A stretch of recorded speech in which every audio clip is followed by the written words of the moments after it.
Saya itu karena akrab dengan PKS, kawan-kawan banyak mengingatkan, Kiai, hati-hati dengan PKS. Kenapa? Nanti Wahabi di situ. Saya jawab, saya aswajakan, saya ajak baca sholawat badar gitu. Karena kalau Salafi gak mau sama sholawat badar itu, dan ternyata di sini baca semua, hafal insyaallah. Saudara-saudara yang dimuliakan Allah, kita ini kembali kepada tema pokok, yaitu acara maulid. Mengapa kita ini mengadakan acara maulid?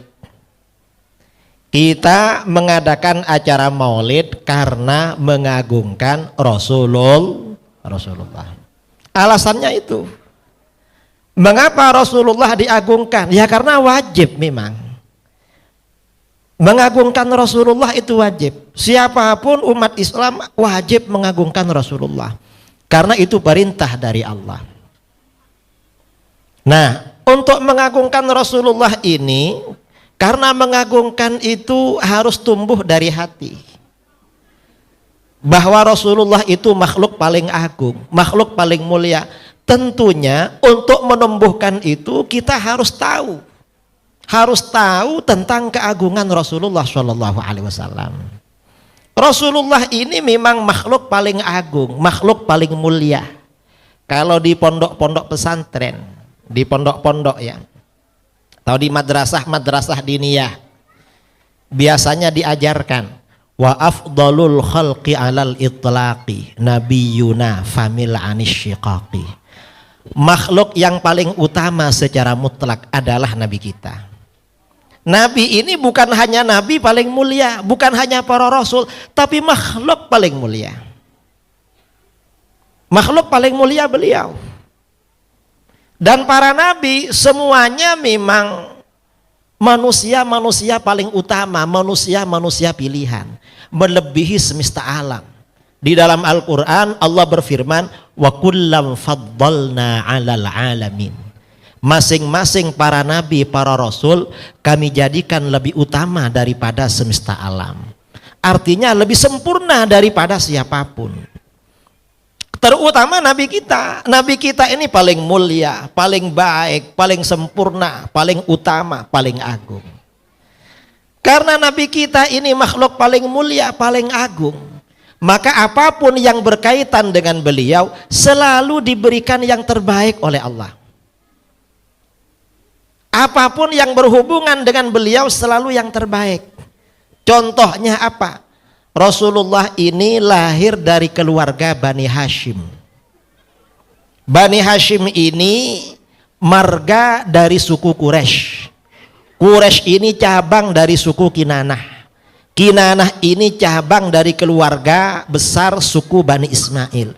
Nabi Ismail bagian dari keluarga besar bangsa Arab. Karena Rasulullah lahir dari sana, maka berarti golongan yang melahirkan beliau adalah golongan pilihan lebih baik daripada bangsa-bangsa yang lain. Ini ajaran Islam Ahlus Sunnah wal Jamaah. Ini keyakinan kita, makanya kita perlu maulid, kita itu agar tahu. Dan ini, yang seperti ini perlu kita terangkan. Mengapa? Karena ada saudara-saudara kita yang mungkin gak pernah hadir maulid, atau mungkin pernah tapi ngantuk di maulid. Ya, gimana? Kata dia, Islam Nusantara, bangsa Nusantara lebih baik daripada bangsa Arab. Loh, gak boleh seperti itu. Bangsa Arab itu yang melahirkan Rasulullah. Sudah pasti mereka memang dipilih oleh Allah. Rasulullah lahir di Arab itu bukan kebetulan dan bukan keliru, tapi itu pilihan dan direncanakan oleh Allah. Mang paling baik. Makanya di dalam hadis sabda Rasulullah SAW, Innallaha astafa Kinanata min Bani Ismail. Allah memilih suku Kinanah di antara keluarga besar anak cucu Nabi Ismail. Setelah anak cucu Nabi Ismail ini ramai bersuku-suku, ternyata suku Kinanah ini yang terbaik. Orang-orangnya berintegritas, levelnya lebih tinggi daripada suku-suku yang lain. Orangnya disegani. Itu Kinanah. Setelah suku Kinanah ini anak cucunya ramai, banyak sekali, bercabang-cabang lagi. Wastofa min Kinanata Quraisyan. Allah memilih suku Quraisy dari sekian banyak suku Kinanah. Quraisy ini memang pilihan, karena dipilih oleh Allah turun surat Quraisy. Li'ilafi Quraisy ilafihim rihlatash syita'i was-shaif falya'budu rabb hadzal bait alladzi at'amahum min ju' wa amanahum min khauf. Dalam ayat itu di bagian akhir, saya gak terangkan semua biar gak panjang karena ini maulid. Diterangkan bagaimana Allah memberi makan orang Quraisy dari kelaparan. Artinya apa? Ketika bangsa-bangsa Arab yang lain dilanda kelaparan, orang Quraisy ini selalu ada yang dimakan, dijaga oleh Allah. Sehingga mereka tidak macam-macam. Memang dijaga. Wa amanahum min khauf. Allah memberi aman kepada Quraisy dari rasa ketakutan. Ketika bangsa-bangsa suku-suku Arab yang lain dilanda ketakutan, orang Quraisy diberi keamanan oleh Allah. Kok begitu? Orang Arab ini dulu kalau bepergian, baik sendirian maupun rombongan, ketika musim kelaparan, suku-suku Arab itu merampok, menjadi begal di jalan. Biasanya harta bendanya dirampas, orang-orangnya dijadikan budak, diperjualbelikan. Kecuali kalau kafilah yang lewat itu dari Quraisy. Kalau ada suku Quraisy ini, orang Quraisy lewat sendirian, ada temannya, rombongan, oleh perampok ditanya, ini dari mana ini? Mereka tinggal bilang, kami dari suku Quraisy. Para perampok gak berani. Mengapa? Karena berwibawa. Pilihan memang orang Quraisy itu. Orangnya berwibawa, disegani, berintegritas. Berintegritas. Orangnya ya ganteng-ganteng, itu Quraisy.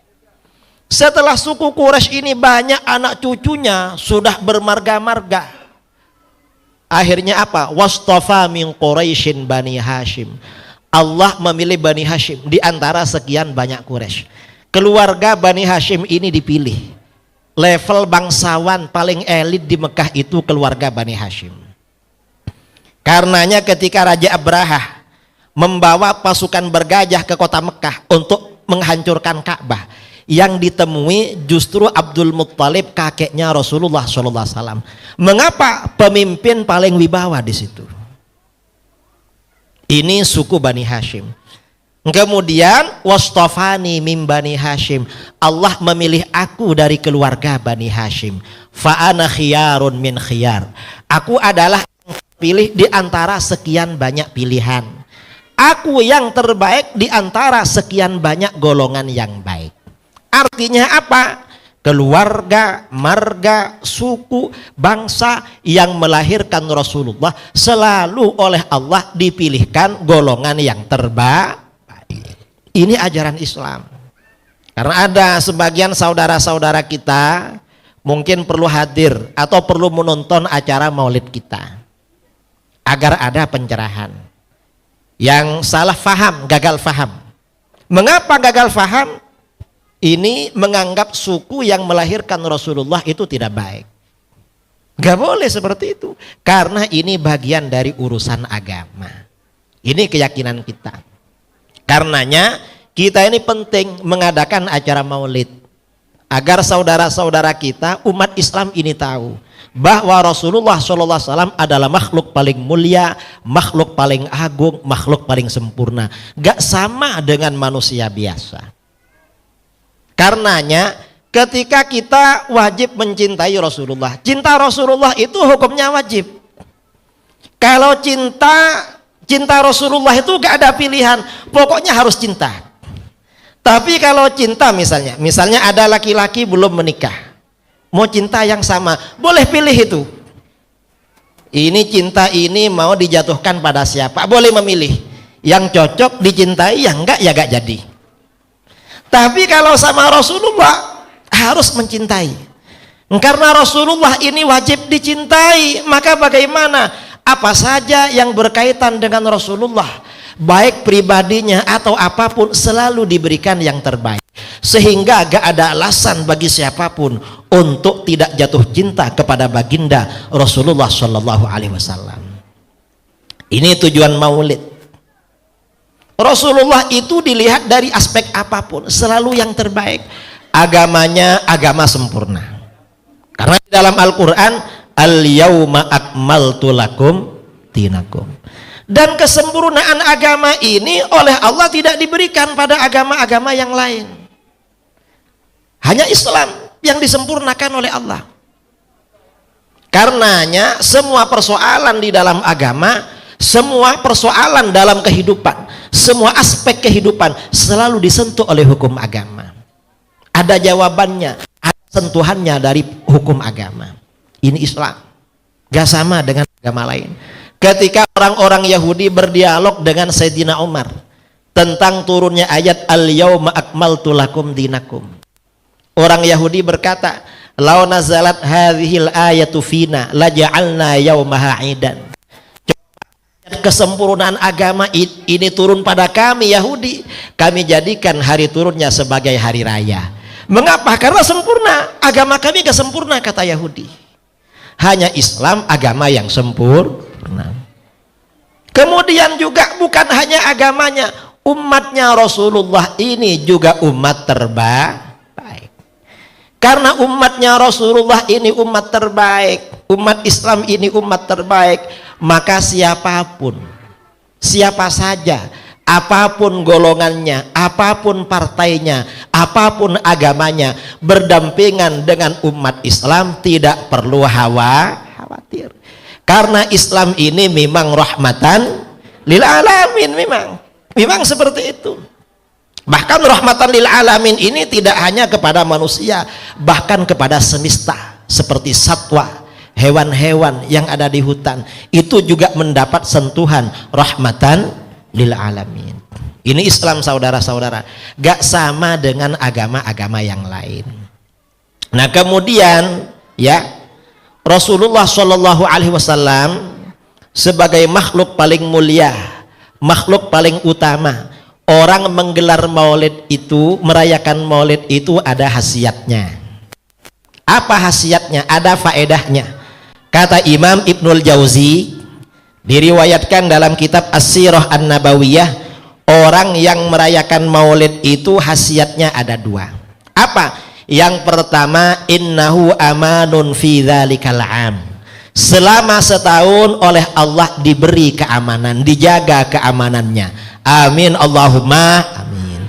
Karenanya dengan maulid ini insya Allah PKS Kota Batam selama setahun aman. Dan insya Allah umat Islam di Batam juga aman. Amin Allahumma amin. Ini faedahnya maulid. Mengapa begitu? Karena yang dirayakan Rasulullah. Rasulullah itu belum lahir sudah menjadi penyebab keamanan kota Mekah. Rasulullah itu lahir pada tahun yang disebut dengan nama tahun gajah. Mengapa disebut tahun gajah? 50 hari sebelum beliau lahir, ada pasukan bergajah dari Yaman dipimpin Raja Abrahah akan menghancurkan Ka'bah. Ternyata bagaimana? Gak bisa menghancurkan Ka'bah. Begitu gajahnya sudah dekat ke Ka'bah, akhirnya duduk gak mau jalan. Tapi kalau disuruh berdiri ke balik arah, larinya kencang.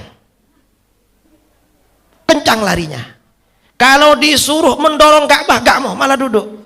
Di tengah-tengah demikian Allah mengirimkan burung-burung ababil. Di masing-masing kakinya membawa kerikil-kerikil sijil, di mulutnya juga membawa kerikil sijil itu. Kerikil itu dijatuhkan pada tentara-tentara Abrahah ini, kalau kena kepala jadi pelor tembus sampai ke bawah, akhirnya hancur mereka. Mengapa tentara Abrahah dihancurkan oleh Allah? Kata para ulama, ikraman liwiladatin Nabi Sallallahu Alaihi Wasallam, semata-mata karena memuliakan kelahiran baginda Nabi sallallahu alaihi wasallam. Karenanya insya Allah dengan maulid ini insya Allah kita selama setahun aman. Amin Allahumma amin. Ini yang pertama.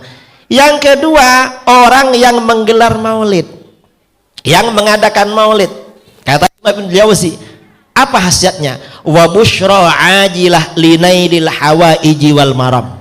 Berarti itu kabar gembira, sebentar lagi hajat-hajat kita, impian kita dikabulkan oleh Allah. Amin Allahumma amin. Kalau gak sebentar lagi paling lambat 2024. Amin Allahumma amin. Ini maulid. Ya pokoknya ya dalam acara maulid hadirkan semua impian dan hajat-hajat kita di dalam hati kita. Mengapa seperti itu? Rasulullah itu sejak sebelum lahir, waktu kelahiran, setelah dilahirkan, ketika masih balita, masih bayi, gak pernah merepotkan orang. Justru orang yang melayani beliau kesulitannya dimudahkan oleh Allah. Ini Rasulullah, beda dengan kita. Kalau kita ini sejak masih di dalam kandungan merepotkan. Mana mama kita ya mungkin muntah-muntah, setelah itu gak enak tidur, setelah lahir ya begitu lagi. Rasulullah itu, kata Ibu Aminah, Siti Aminah, kata Siti Aminah ya ibunya, gak pernah merasakan sakit seperti halnya orang yang hamil. Dijaga oleh Allah, gak mengganggu orang. Begitu Rasulullah itu lahir, umur 3 bulan, Rasulullah itu disusukan kepada Siti Halimah As-Sa'diyah. Ini riwayatnya sahih, kata Imam Az-Zahabi dalam kitabnya Syiar A'lam An-Nubala, sanadnya jayyid. Hadis itu kalau sanadnya jayyid itu di bawahnya sahih, di atasnya hasan. Anggap saja sahih. Gimana?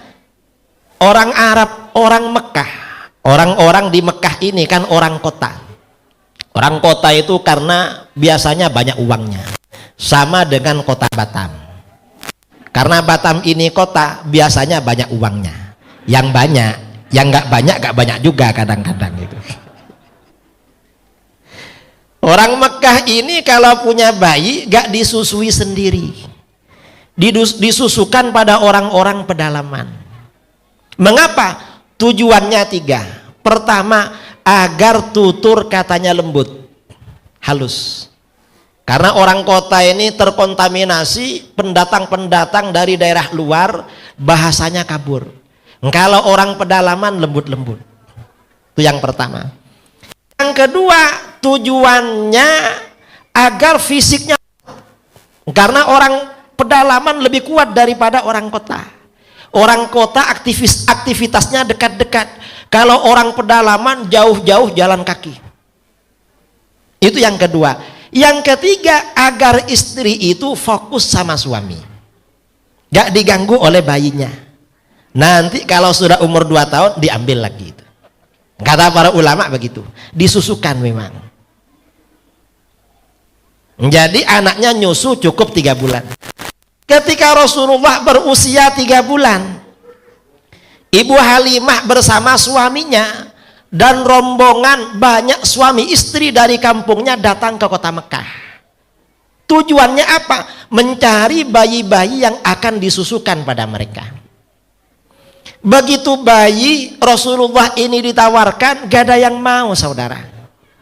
Mengapa gak mau? Karena begitu ditawarkan ditanya, ini ayahnya siapa? Ayahnya sudah meninggal waktu 2 tahun dalam kandungan.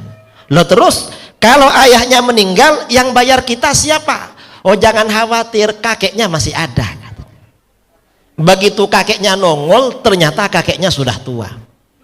Karena kakeknya sudah tua, Abdul Muttalib, wanita-wanita suami istri dari istri-istri dari kampungnya Ibu Halimah gak ada yang mau. Mengapa? Ini sudah kakek-kakek. Kalau sudah kakek-kakek tidak produktif cari uang. Karena cepat capek, lelah. Sebelum berangkat kerja, cari balsem, cari apa, agak enak badan. Nanti sampai di tempat kerja duduk dulu, masih capek. Kerja belum selesai, istirahat. Nanti balik rumah dapat uang, bingung beli obat, beli apa begitu. Itu kalau sudah kakek-kakek. Nanti malam hari cucunya kena, suruh injak pahanya, suruh injak apa. Kan begitu kakek-kakek itu. Kadang istrinya kena juga, minta dikerok. Jadi gak produktif cari uang. Akhirnya gak ada yang mau. Sampai malam terakhir, ketika kawan-kawan Ibu Halimah sudah dapat bayi semua, Ibu Halimah belum dapat. Berbincang-bincang dengan suaminya, bang, gimana kita dapat bayi? Sebenarnya ada bayi, tapi yatim, yang bayar kakeknya. Kita dapat bayi yatim gak suka, tapi gak dapat lebih, tambah gak suka lagi. Dahlah, yang yatim itu kita ambil, barangkali ada berkahnya, kata Ibu Halimah. Ternyata apa saudara-saudara? Begitu Ibu Halimah mengambil bayi Rasulullah SAW, terjadi perubahan dalam keluarganya. Waktu berangkat dari kampungnya, anaknya sendiri yang masih bayi, kalau malam hari gak bisa tidur nyenyak. Mengapa? Karena kelaparan, kurang air susu. Mengapa kurang nyusu? Air susunya Ibu Halimah tidak banyak, karena dia kurang nutrisi, kurang makan. Ontanya yang dibawa sudah tua, sudah onta betina, sudah tua, gak ada air susunya. Tapi begitu Ibu Halimah mengambil baginda Rasulullah SAW, apa yang terjadi? Air susunya menjadi banyak, anaknya sendiri bisa terlelap tidur. Ini luar biasa. Begitu ontanya yang betina, yang sudah tua itu dilihat oleh suaminya, ternyata sudah banyak air susunya, sehingga suaminya, Ibu Halimah, dan anaknya yang perempuan pada malam itu bisa minum susu onta sampai. Ini berkah luar biasa. Artinya apa? Rasulullah itu sejak kecil gak pernah merepotkan orang. Justru sejak lahir sudah menjadi sebab datangnya kemudahan dari Allah. Ini maulid. Ini sanadnya sahih. Begitu sampai di kampungnya Ibu Halimah, keluarga Ibu Halimah dan orang-orang kampung itu kerjanya menggembala kambing. Karena di Arab ini memang tandus. Pagi hari kambing-kambing diantarkan ke tempat gembala. Sore-sore diambil, pulangnya gak ada yang kenyang, lapar. Kecuali kambingnya Ibu Halimah. Pagi-pagi diantarkan, sore diambil, kenyang semua, banyak air susunya. Tetangga-tetangganya heran. Kata mereka, kalau gembala kambing, kumpulkan dengan kambingnya Ibu Halimah. Mengapa? Kambingnya pandai cari makan. Padahal bukan pandai cari makan, tapi itu karena berkahnya Rasulullah. Artinya apa? Rasulullah itu sejak kecil sudah menjadi sebab turunnya keberkahan dari Allah. Ini yang dimaksud dengan rahmatan lil alamin. Rasulullah rahmah. Karenanya orang yang menggelar maulid, insya Allah hajat-hajat dan impiannya sebentar lagi atau 2024 akan dikabul. Amin Allahumma amin. Enggak perlu khawatir dengan maulid. Memang betul, orang yang mendekat kepada Rasulullah urusannya mudah. Itu urusan apa saja. Karenanya para sahabat pada masa Rasulullah SAW, di dalam hadis ya, Rasulullah bersabda, hayati khairun lakum tuhditsuna wa yuhdatsu lakum. Aku ini hidup baik buat kalian. Mengapa? Kalian ada persoalan, lalu kalian datang kepadaku, aku sampaikan solusinya melalui aku. Para sahabat itu datang menghadap Rasulullah, tanya hukum, menghadap Rasulullah. Kemudian ada sahabat misalnya kesulitan makan, datang kepada Rasulullah memang. Gimana Rasulullah? Gak punya kerja. Ada sahabat gak punya bini, gak punya istri, menghadap Rasulullah. Ada sahabat sakit, ingin sembuh, datang kepada Rasulullah. Apa saja Rasulullah dulu. Karena Rasulullah memang benar-benar rahmatan lil alamin. Apa saja. Itu Rasulullah. Kemudian kata Rasulullah, wa mamati khairun lakum. dan aku ini meninggal juga baik buat kamu. Mengapa Rasulullah sudah meninggal tapi masih baik pada kita? Tu'radu alayya a'malukum, amal perbuatan kamu diperlihatkan kepadaku. Apa yang kita lakukan, ya, kita lakukan misalnya di ruangan ini, Rasulullah tahu memonitor. Kalau misalnya ada dari orang-orang ini nanti menjadi pemimpin, menjadi dewan, lalu kebijakannya apa, Rasulullah tahu. Jangan dikira Rasulullah gak tahu, tahu Rasulullah, karena perbuatannya diperlihatkan pada Rasulullah. Fa in wajadtu khairan hamidullah azza wajal, kalau aku lihat perbuatan kalian baik, aku memuji kepada Allah. Wa in wajadtu ghaira dzalik, kalau aku lihat perbuatan kalian tak baik, istaghfartu lakum, aku doakan pada Allah mengampuni kalian. Ini rahmahnya Rasulullah pada kita. Kita nakal, didoakan oleh beliau. Tapi kalau kita baik, malah membahagiakan beliau. Karenanya memang kebaikan ini harus tetap kita tebarkan kepada siapa saja. Mengapa? Paling tidak ini membahagiakan baginda Rasulullah Shallallahu Alaihi Wasallam. Apa saja? Ada seorang ulama, ya, Imam Syamsul A'immah Al-Hulwani, mazhabnya Hanafi. Ditanya oleh putrinya, ya, kalau orang itu muntah, wuduknya batal apa enggak? Menurut mazhab Hanafi, muntah itu membatalkan wudhu. Kalau kita Syafi'i kan enggak batal. Kata ayahnya, batal. Malam-malam bermimpi Rasulullah. Dalam mimpinya, yang batal itu kalau muntahnya penuh. Kalau muntahnya dikit-dikit gak batal. Setelah bangun ditengok kitabnya waktu belajar dulu. Betul yang di mimpinya itu. Yang batal kalau muntahnya banyak, kalau cuma dikit gak batal. Akhirnya apa kata beliau? Kata beliau, berarti setiap ada ulama berfatwa, ada ustadz berceramah, Rasulullah tahu. Karenanya hati-hati ceramah, hati-hati berfatwa. Ya cuma orang-orang yang selevel beliau diingatkan dalam mimpi. Kalau level-level kita agak diingatkan. Mengapa? Ya mungkin sholawatnya kurang banyak. Ya, paling yang menjewer sesama ustadznya, loh fatwanya gimana kamu kok gitu. Tapi beruntung ada yang menjewer itu. Nah, ini artinya apa? Ini termasuk bagian dari kesempurnaan Rasulullah. Ini ajaran Ahlus Sunnah wal Jamaah.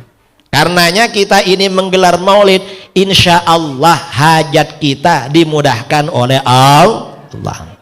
Ini saudara-saudara.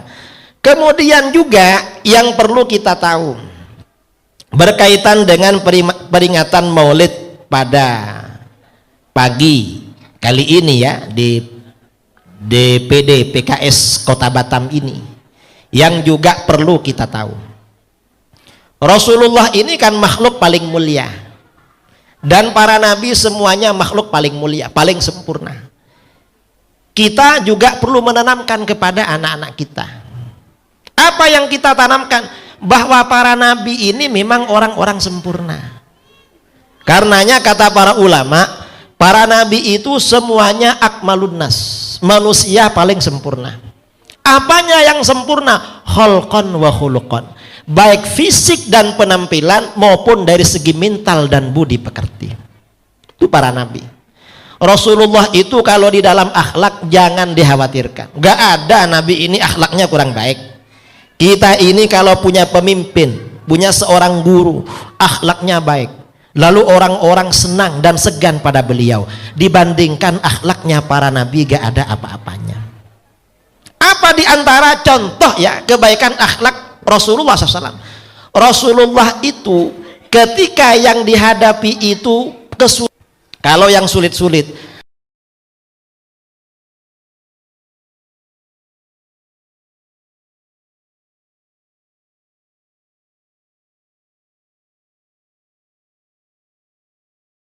tapi kalau yang didapat itu kenikmatan, yang didapat itu kesenangan, keluarganya gak dapat. Itu Rasulullah SAW. Contohnya apa? Pada waktu perang Badar, Pada waktu perang Badar ada 3 orang dari Quraisy maju ke depan ngajak perang tanding. Akhirnya ketika 3 orang Quraisy ini maju ke depan perang tanding, 3 orang pemuda Ansor maju. Ternyata yang dari Quraisy orang musyrik gak mau. Kata yang orang musyrik, kita gak mau sama orang Ansor, kita maunya dengan kerabat kita dari Mekah. Ternyata apa?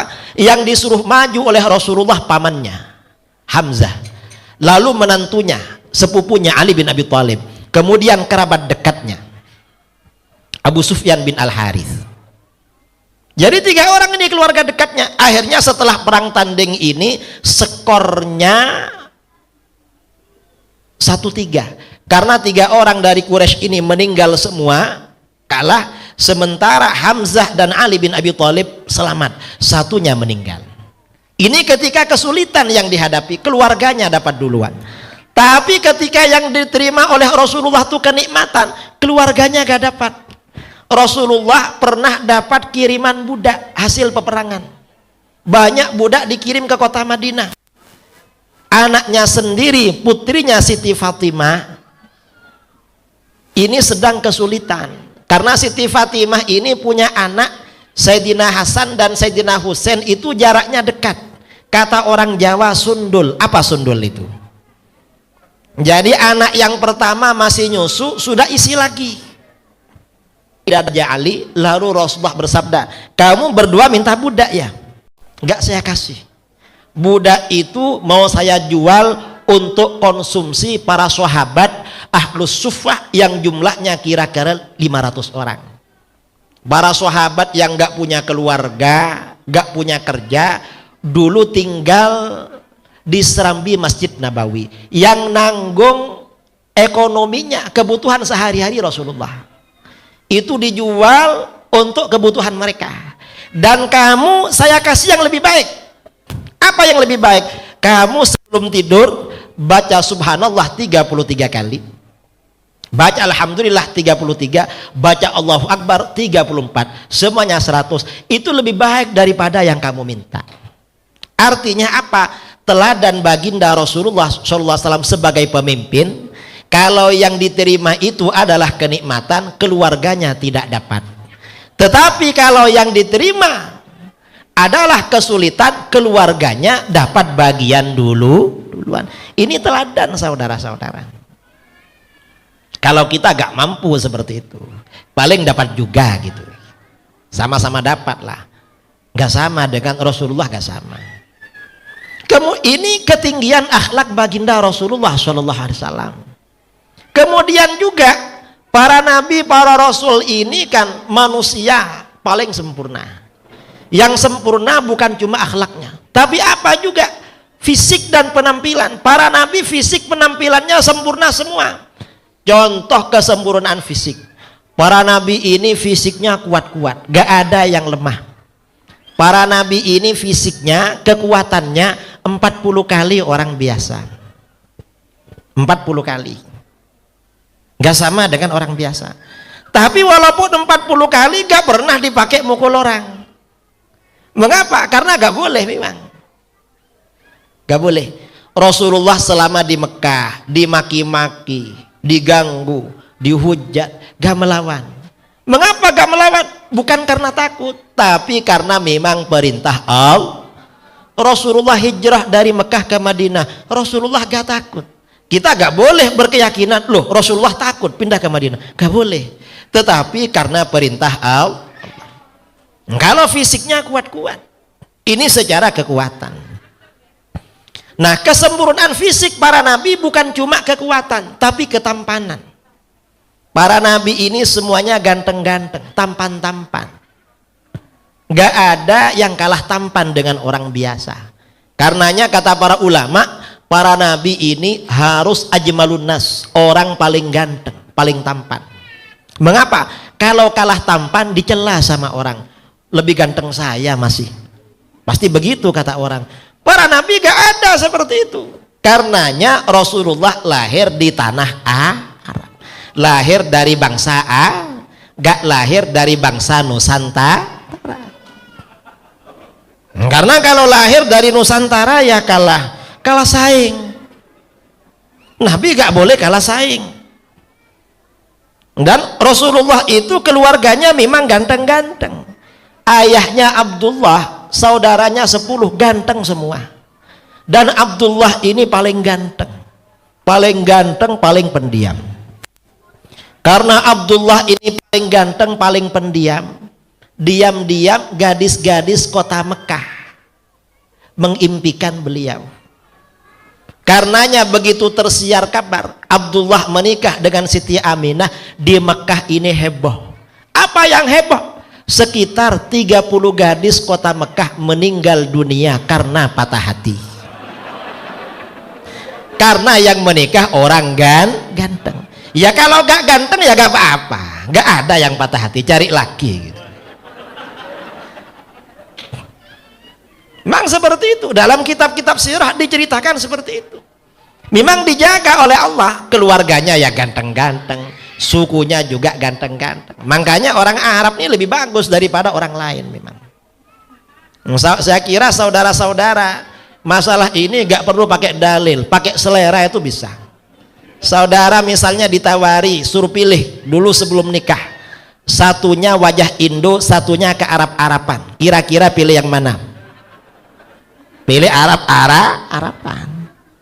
Ternyata pakai selera Arab lebih bagus, apalagi pakai dalil.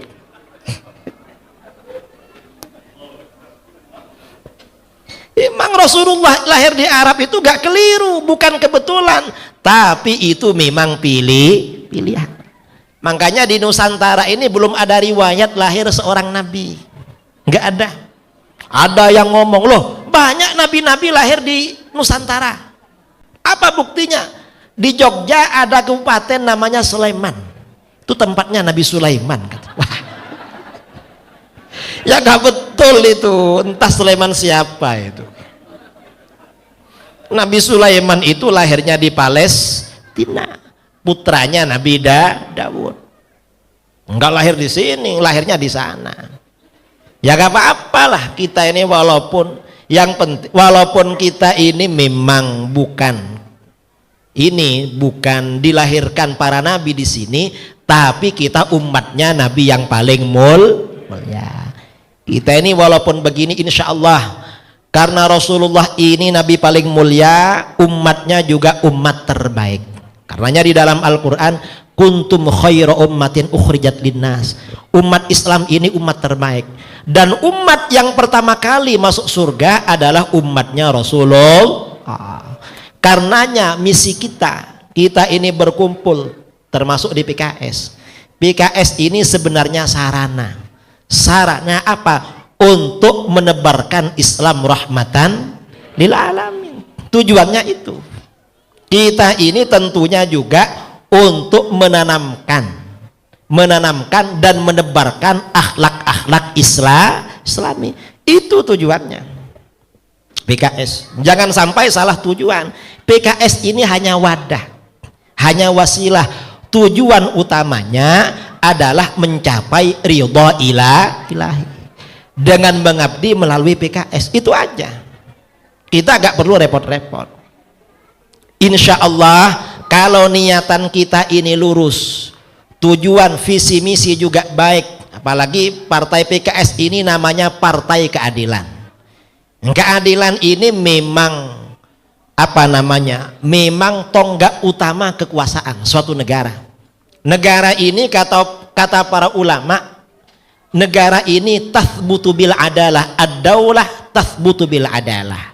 Negara itu akan bertahan dengan keadilan. Kalau keadilan tidak ada, maka negara tidak akan bertahan. Karenanya memang keadilan ini jangan hanya menjadi nama, tetapi memang ini menjadi visi dan misi. Karena kata para ulama, rakyat itu ar-ra'iyah ahwaju ila sultanin adil min ihtiyajihim ila ardin khasbin. Masyarakat ini lebih butuh pada pemimpin yang adil daripada butuh kepada daerah yang subur. Mengapa? Karena kalau keadilan ini terjamin, maka keamanan, kesejahteraan insya Allah semuanya ditolong oleh Allah. Amin Allahumma amin. Tapi kalau zalim tidak adil, maka akan terjadi malapetaka dan akhirnya negara tidak bertahan. Nauzubillah min dzalik. Karenanya dengan PKS ini, wasilah ini yang menebarkan keadilan dan kesejahteraan sesuai dengan ayat Al-Qur'an, innallaha ya'muru bil adli wal ihsan wa ita'i dzil qurba wa yanha 'anil fahsya wal munkari wal baghi ya'idzukum la'allakum tadhakkarun. Allah memerintahkan keadilan, dan adil ini pada siapa saja. Memang perintah Allah itu, karena dengan keadilan apapun itu menjadi tegak. Termasuk keadilan adalah tidak korupsi. Nggak boleh korupsi itu, karena kalau korupsi lama-lama dikalahkan oleh Allah. Sabda Rasulullah SAW, illam taqul la ummati lam yakum lahum aduun abadan. Seandainya umatku gak pernah korupsi, gak ada musuh yang mampu berdiri melawan mereka. Berdiri aja gak ada, bertahan berdiri menghadapi umat Islam gak ada. Kalau umat Islam ini tidak korupsi, cuma umat Islam ini ya karena banyak korupsi akhirnya gak mampu melawan musuhnya. Ada panglima perang namanya Habib bin Maslamah berjumpa dengan sahabat Abu Dzar. Ditanya oleh sahabat Abu Dzar, hal yathbutu lakum adu hal basyatin, apakah musuh kamu ketika berperang mampu bertahan selama memerah satu kambing? Orang memerah susu satu kambing itu berapa lama? Kan gak lama kan? Apakah musuh kamu mampu bertahan melawan kamu selama memerah satu kambing, memerah susu satu kambing? Kata Panglima Habib bin Maslamah, na'am wa thalatha syiyah. Musuh mampu bertahan melawan kami selama masa memerah 3 kambing. Apa kata Abu Dzar? Kata Abu Dzar, ghalaltum warabbil Ka'bah, tentara kamu korupsi, demi Tuhan korupsi, kata. Karena musuh kamu mampu bertahan selama memerah 3 susu kambing. Insya Allah kalau kelompok kita ini, umat Islam ini tidak korupsi, insya Allah musuh gak akan mampu bertahan berdiri. Ini termasuk bagian dari keadilan. Ya mudah-mudahanlah kita yang ada di sini diberikan kemampuan oleh Allah untuk menjalankan keadilan, termasuk keadilan kepada diri sendiri, apalagi kepada orang lain. Amin Allahumma amin. InsyaAllah kita dengan maulid ini hajat kita dimudahkan. Amin Allahumma amin. Karena tadi kata Ustadz Bahtiar ini masih ada sesi tanya jawab, dan saya berbicara sudah lebih 20 menit. Kita agak perlu lama, waktu saya limpahkan kepada beliau, mungkin ada yang mau bertanya. Ya, silakan. Di antara yang hadir ada yang mau tanya, silakan.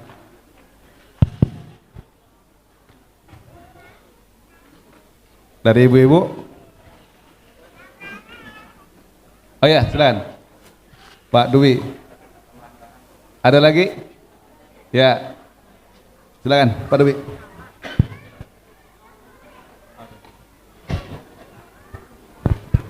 Cik. Bismillahirrahmanirrahim. Assalamualaikum warahmatullahi wabarakatuh.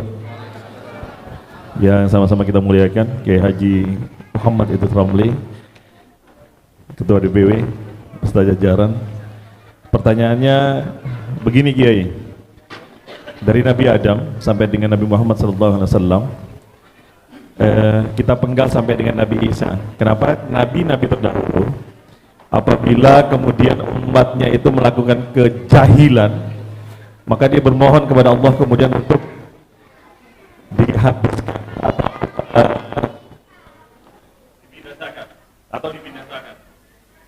Apa kemudian kalau baginda Rasulullah SAW ketika dia dijahili atau dinistakan, maka kemudian ketika kejadian di Taif itu dia simpan doa itu ketika para malaikat, ya Muhammad angkat tanganmu maka Jabal Uhud akan kami angkat dan kami pendam Taif. Tapi dia tidak mengangkat tanganku, kemudian berdoa sebagaimana nabi-nabi terdahulu.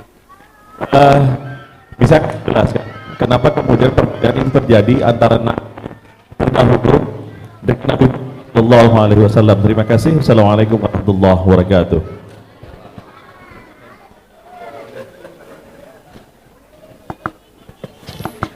Terima kasih ya.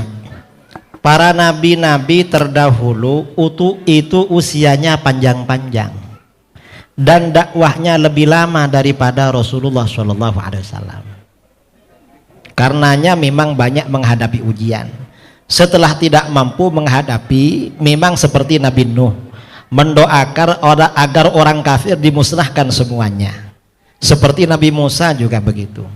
Lalu Rasulullah SAW tidak mendoakan seperti itu. Mengapa tidak mendoakan? Itu termasuk bagian dari keistimewaan beliau.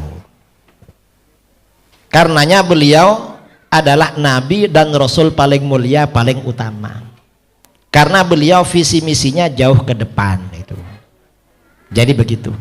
Karenanya ketika di Taif dikejar-kejar oleh orang Bani Thaqif, dilempar pakai batu. Malaikat penjaga gunung datang menghadap Rasulullah, kalau kamu mau gunung itu saya angkat, saya jatuhkan kepada mereka. Ternyata Rasulullah menolak. Apa kata beliau? Lah, kata beliau, bahkan beliau berdoa, Allahumma hdi qaumi fa innahum la ya'lamun. Ya Allah, berikan hidayah pada kaumku karena mereka sebenarnya tidak tahu. Bahkan dalam satu riwayat Rasulullah bersabda, beliau berharap dari anak cucu mereka nanti lahir orang-orang yang akan beriman kepada Allah. Karenanya kita tidak mendoakan musnah kepada saudara-saudara kita di Indonesia. Mengapa? Barangkali yang belum Islam nanti anak cucunya masuk Islam. Karena ini visi misi dakwah kita itu. Jadi harus kita ini perlu ya meneladani baginda Rasulullah SAW. Saya rasa itu keistimewaan beliau memang. Ada lagi? Ya, tafadhol. Silakan kenalkan namanya, dari DPC mana? Bismillah. Assalamualaikum warahmatullahi wabarakatuh.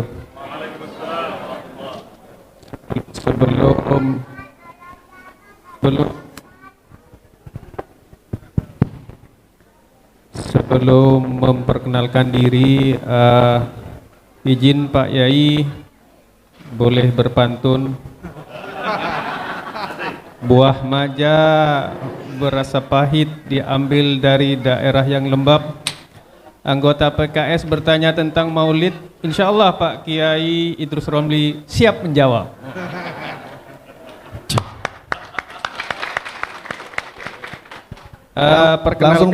Perkenalkan saya Masli dari Dewan Pimpinan Cabang di Kecamatan Sagulung Pak Yai.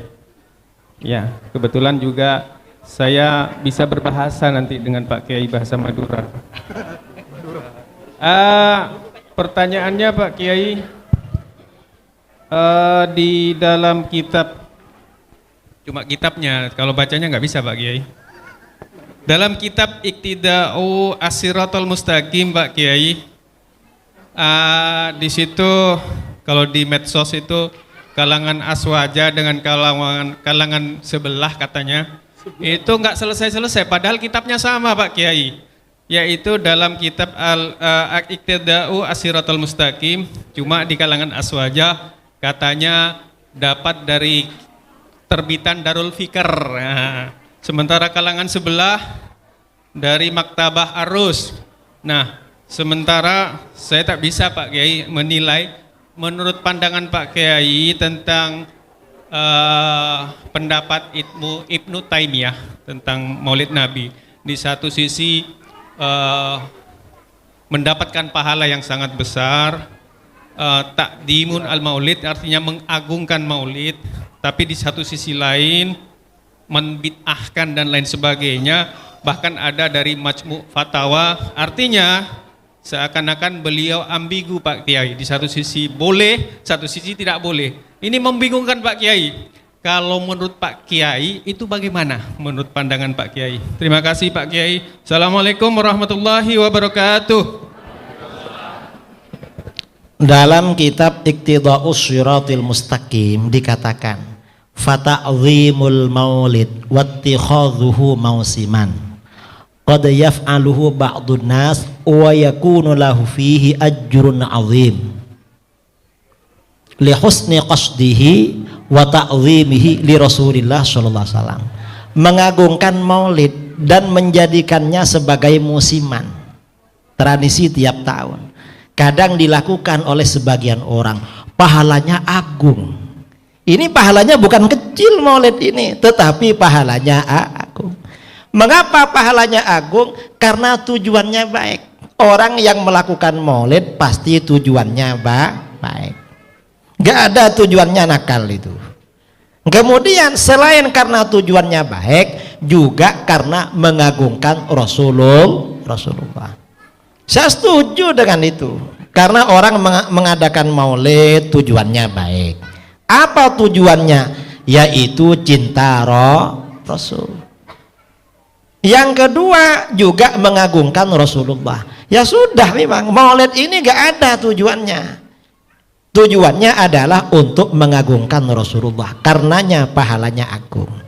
Ya kalau orang yang gak setuju maulid, ya namanya ngeles lah. Ya memang begitu. Orang itu kalau pikirannya positif, kata pepatah ya, tapi bukan pantun. Saya gak bisa berpantun. Mungkin nanti oleh Ustadz Bahtiar dicarikan teman untuk jadi penyusun pantun saya ke depan.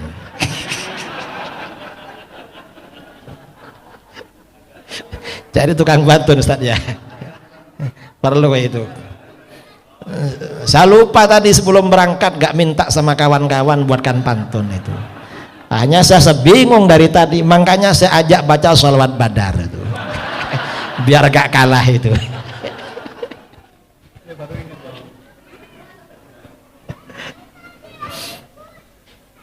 Kalau orang itu pikirannya positif, selalu ada ide.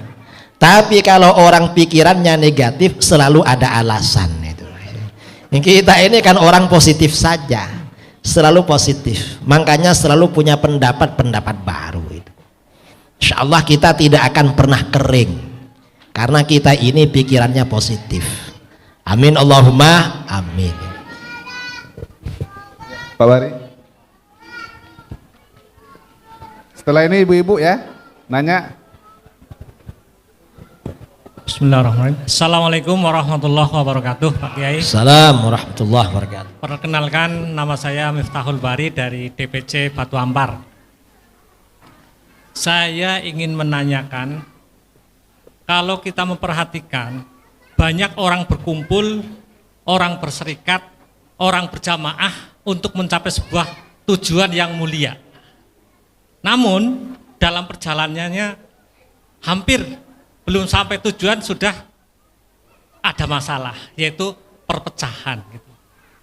Nah, terjadi perpecahan kalau kita perhatikan di sebelah sana ada orang yang pinter, di sebelah sana ada kiai, sebelah sana pun ada kiai. Nah, jamaah banyak yang bingung gitu loh.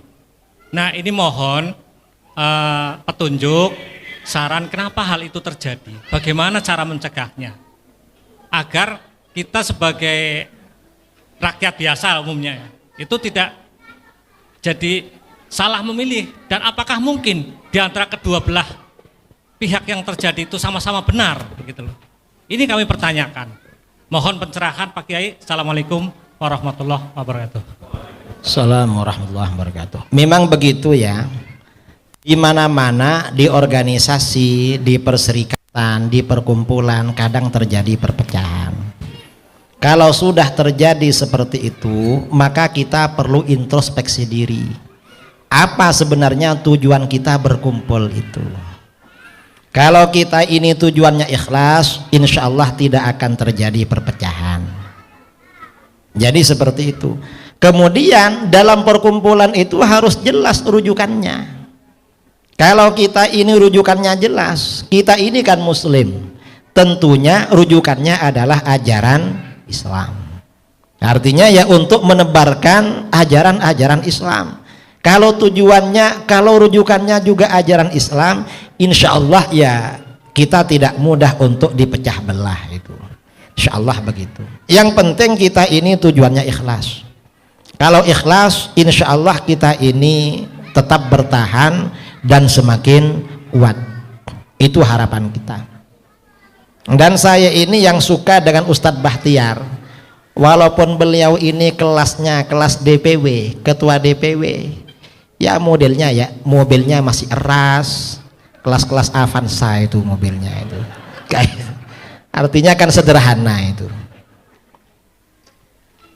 Jadi memang seperti, insya Allah kalau seperti itu ya, insya Allah kita ini bertahan lah. Baru kalau misalnya baru jadi ketua langsung ganti Alphard, orang-orang curiga dari mana ini. Uangnya gak ada ya. Walaupun DPW ini masih kelas eras, Avanza, kemudian kelas-kelas itu. Tapi gak apa-apalah, alhamdulillah itu. Ya masalah ini ya kita kembali pada niat. Tujuannya adalah untuk menebarkan Islam yang rahmatan lil alamin. Tujuannya itu aja sudah. Nggak perlu macam-macam. Ya masalah rizki semuanya sudah ada takdir ketentuan dari Allah. Insya Allah kalau pikiran, kalau keimanan kita ini kuat, gak mudah pecah. Orang ini mudah menyimpang karena imannya tidak kuat. Mengapa? Mengapa ada saudara-saudara kita yang korupsi? Saudara-saudara kita yang korupsi imannya gak kuat. Kenapa gak kuat? Dia mikir, saya kalau gak korupsi Allah gak ngasih uang sama saya. Akhirnya korupsi. Padahal seandainya dia gak korupsi, Allah ngasih juga sebanyak itu juga. Cuma kita ini kan terburu-buru kan. Manusia kan memang wakanal insanu ajulah. Manusia selalu terburu-buru. Pernah ya Sayyidina Ali bin Abi Thalib pergi ke masjid naik onta.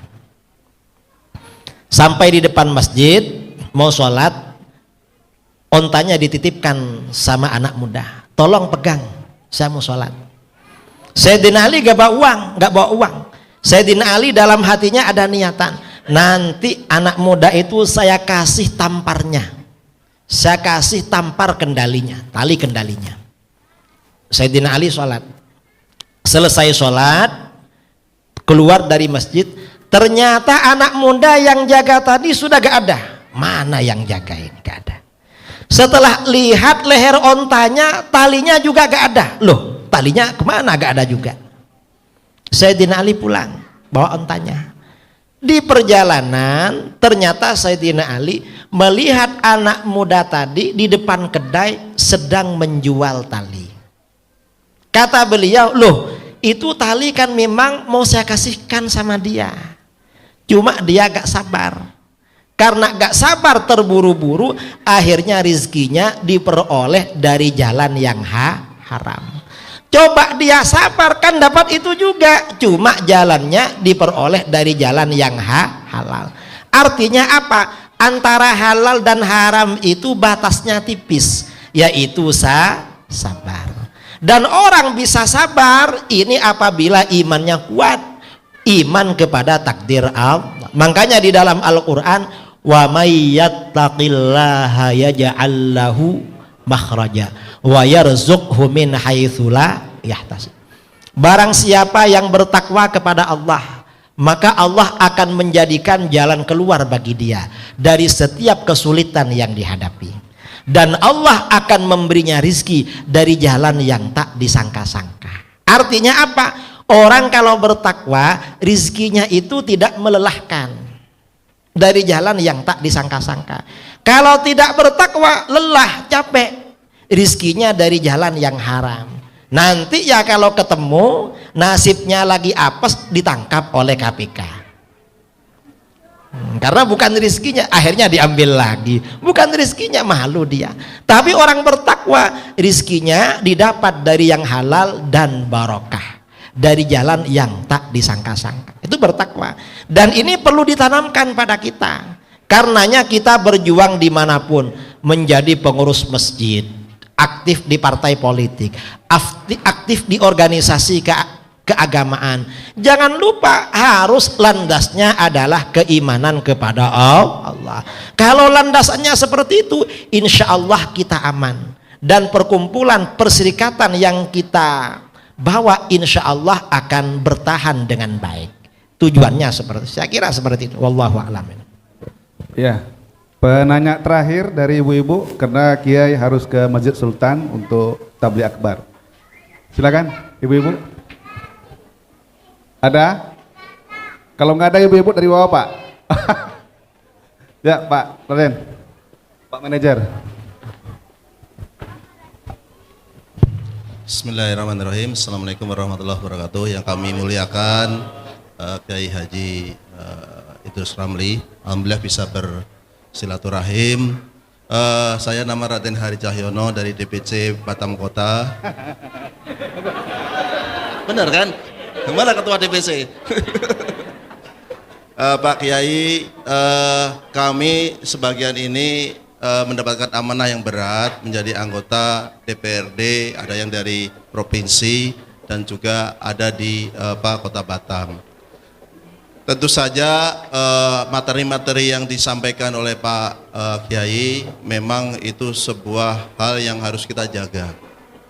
Tetapi memang itu antara konsep di Islam itu ideal. Tetapi kami yang sehari-hari bergaul dengan teman dewan yang dari partai-partai lain juga membuat kebijakan-kebijakan rakyat, tentu saja hitam putih itu dalam tataran praktek itu memang butuh ijtihad. Jadi oleh karena itu mungkin kami mohon nasihat lah pada kami agar kami bisa amanah. Itu yang pertama. Yang kedua, apakah ada doa-doa khusus atau zikir-zikir khusus sehingga kami kuat menghadapi godaan itu yang sering disampaikan ibu-ibu kan 4 itu kan ya. Harta, tahta, wanita, Toyota itu kan.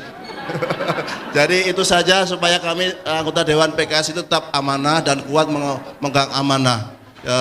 Karena setiap hari kami bergaul dengan teman-teman yang lain yang tentu saja kami berharap semuanya dalam keadaan baik-baik, mendapatkan amanah dari awal di akhir dalam keadaan baik. Itu saja Pak Kiai. Assalamualaikum warahmatullahi wabarakatuh.